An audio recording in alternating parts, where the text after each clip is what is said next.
been faithful, Lord, from the ages past. Hey guys, Chanel here, and I'm back with another Journey to the Motherland update. I decided I'll update y'all as I untwist my hair and let y'all know what's going on, because it's been a week since my last video and we have movement. Let's get into it. So, for those of you who are new here, my name is Chanel. I am a mother of two, and I am on a journey to relocate to the Motherland, Rwanda to be exact. You'll have to go back to my previous videos that are posted under this playlist to find out how we got here.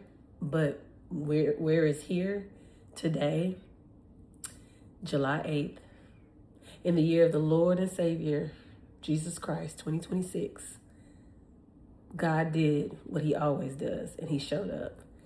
My plane tickets and my children's plane tickets are purchased, and I booked our Airbnb yesterday for Rwanda. We leave July 19th, and we arrive within a couple of days. I ain't gonna give you all the details. I used to be prior military. I know about Operation Security, so I'm not telling all the business. But God did it, y'all. He did it. He came through and provided me with the funds to leave and go explore.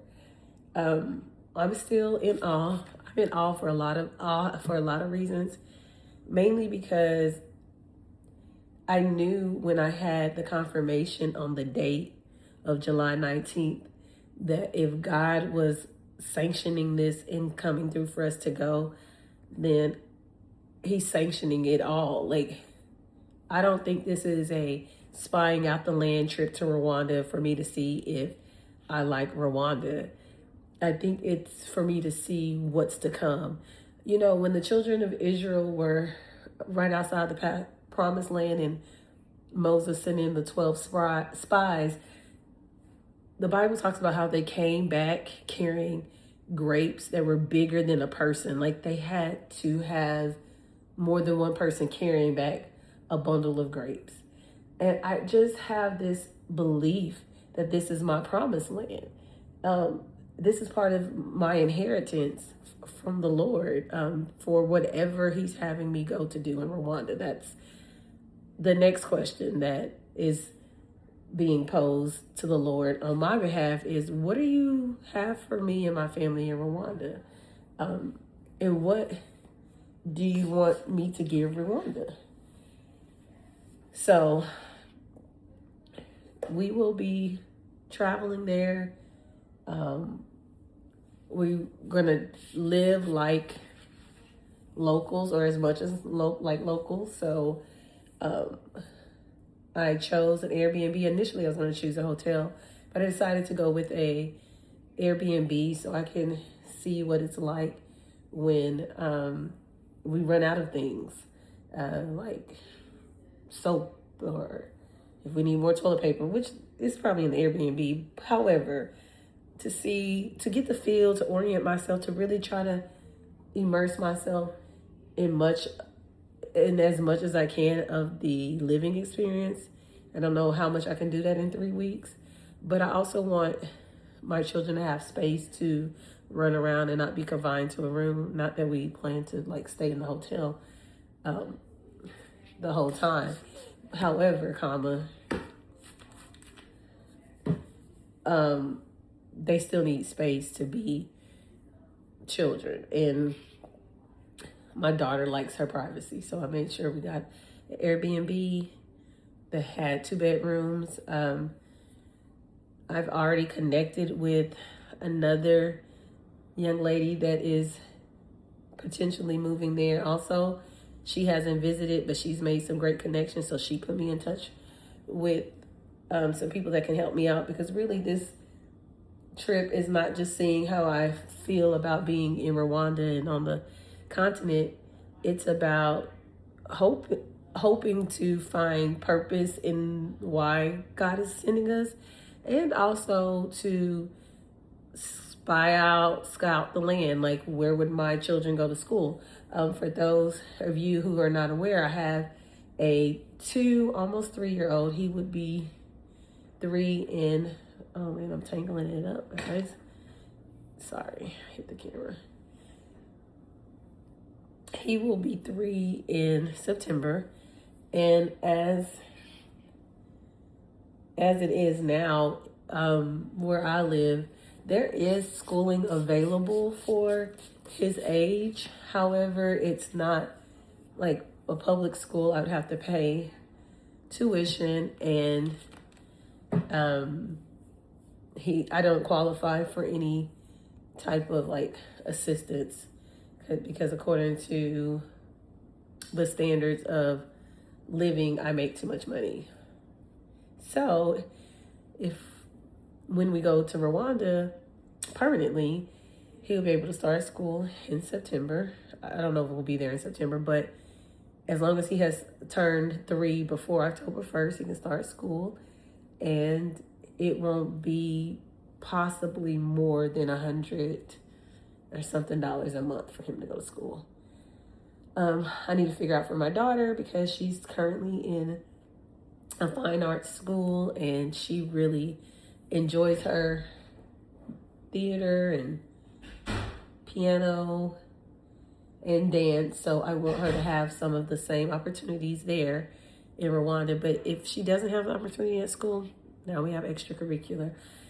There's just so much that I'm looking forward to learning about and experiencing. I haven't been out the country in 8 years or so. I haven't been abroad in about 16 years. My last time abroad, I was in Iraq. Wasn't really a vacation spot, but that was the last time I've been abroad. So I really am looking forward to what this trip will bring to me. I don't think I'm setting the bar high, because if God saw fit to make this happen in less than a month, then whatever he has for us must be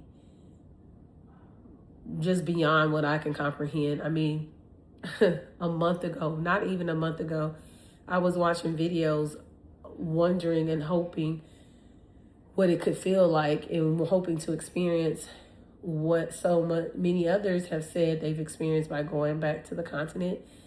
And I mean, I just feel very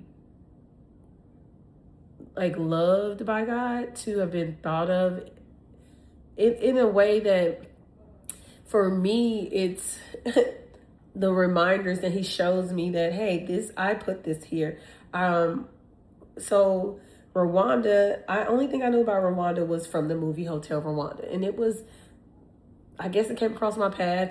I remember reading it, I believe, on my second deployment. And I was somewhere, Qatar probably. And I don't even remember where I came across the book, but I did. And I remember reading the book, Hotel Rwanda, and then wanting to see the movie. And so somehow I got to see the movie. I don't know if there was a DVD or something, but I saw it. And I just remember being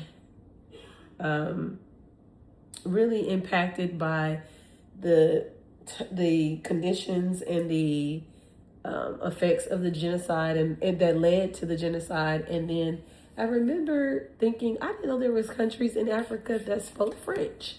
And so that was really the extent of it, or so I thought. So anyways, this past weekend, I was sitting with my mother, and I was working on purging this ottoman that I've had, that I knew that I was just afraid to look into, because I was like, I don't know what's in here, and I really just don't feel like doing this. But I decided to just go ahead and start. And when I looked in there was a whole bunch of DVDs, and it actually wasn't as bad as I thought it was. And I said, oh, I wonder what DVDs I have in here. And excuse me, as I started looking through, I pulled out one, and it said Hotel Rwanda on it. I don't even think it had ever even been opened, but I don't remember purchasing the movie, but I know I've seen it. So I was quite shocked. And when I sat with that and processed the fact that I already had the movie, so there was this, for me, I don't just buy random movies, and it's a DVD, so that tells you how old that is. I knew that I was drawn to it, but maybe I forgot. And, in the previous video, I said I've been in such a battling season. And in this battling season, there's so much about myself that I forgot or I've lost. And I believe that in this building season that I'm in, God is reminding me and rebuilding who I was at a original, like, blueprint, the original version of Chanel, not the hurt one, not the betrayed one, not the one that's been in survival mode, not the one that has shrunk herself to protect herself or to appease others or to get love from others. The true Chanel that God created, that formed me in my mother's womb, who I was always destined to be. And I believe that I'm in a season of reclaiming that, of learning that, and remembering that. And so that, and to some, it ain't that deep. That's fine. Doesn't resonate with you. This ain't your story. That ain't your testimony. That's fine. But for me, I know how, like, when something resonates with me, it sticks with me. And Rwanda didn't stick with me to have, for me to have forgotten that I bought the DVD, but I know it stuck with me enough to get the DVD. So the point I'm making is, along the way, there are things I forgot. There are things that I didn't remember about who I am, about what mattered to me, about what I cared about. And I believe that part of this journey, because it's never like one singular thing that God is doing. He can do a lot. He's doing a lot, and he's so multi-dimensional. And it might be that I think I'm leaving because cost of living and because a living situation, but it's not just that. It'll be better for my health. It'll be better for my mental health. It'll be better for my physical health. It'll be better for my spiritual health. It'll be better for opportunities for my children to travel, for them to learn and be immersed in a different culture. I also don't know, like, it's very vegetative there. My son loves to be outside. He can run around and play, and children are more seen there, and it's safer. Like, not saying I'm gonna just let them be wandering off down the street, but there's gonna be a freedom that I haven't known since I was a kid. I feel like my generation is the last of generations that were able to, like, ride their bikes to the store and without the fear of being kidnapped or, killed or something. I don't even let my daughter walk back to the house from the bus stop because it's by a major street. And that sounds crazy, because the way we used to be as kids without cell phones. And so I want my children to have those experiences. And I'm not saying that you can't have some version of that wherever you are, but that hasn't been my experience, right? And as much as, like, I wanted that, I didn't always vocalize it, but God knew my heart. And I just believe that he plants these desires or these seeds in our hearts. And when the time is right, the appointed time, the Kairos time is right, it begins to bloom. What has taken root begins to bloom. And I feel that by finding the DVD and being exposed to Rwanda again at this point in my life is my Kairos moment. And this is me taking the journey to see where this leads me and my family and my friend, because, like I said, she's coming. She's just not coming on the trip in this next phase of our life. So we're going to Rwanda, y'all. We're going to the land of 1,000 hills. That's the week after next. I plan to chronicle this trip, to record it in real time and to share it with you. You get to meet my children. It's going to be quite an adventure. I've never traveled out the country by myself with my kids. And my youngest has only just been on one other flight.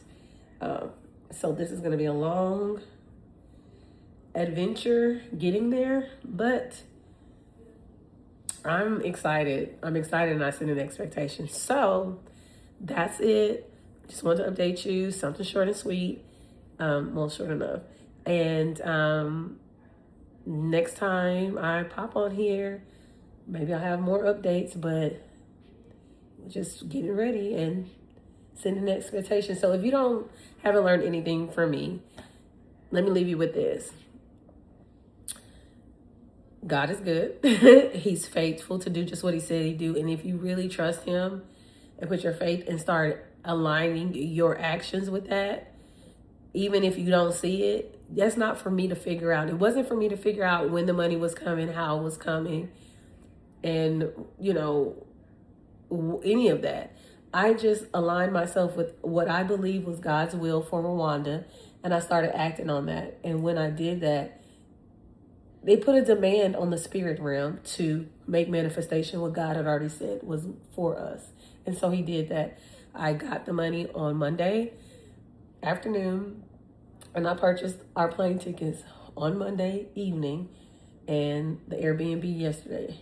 So we're going, y'all. Passports are in hand. I do have to look into getting a consent form from Dad for my kids. But all in all, look at this, y'all. We're on our way.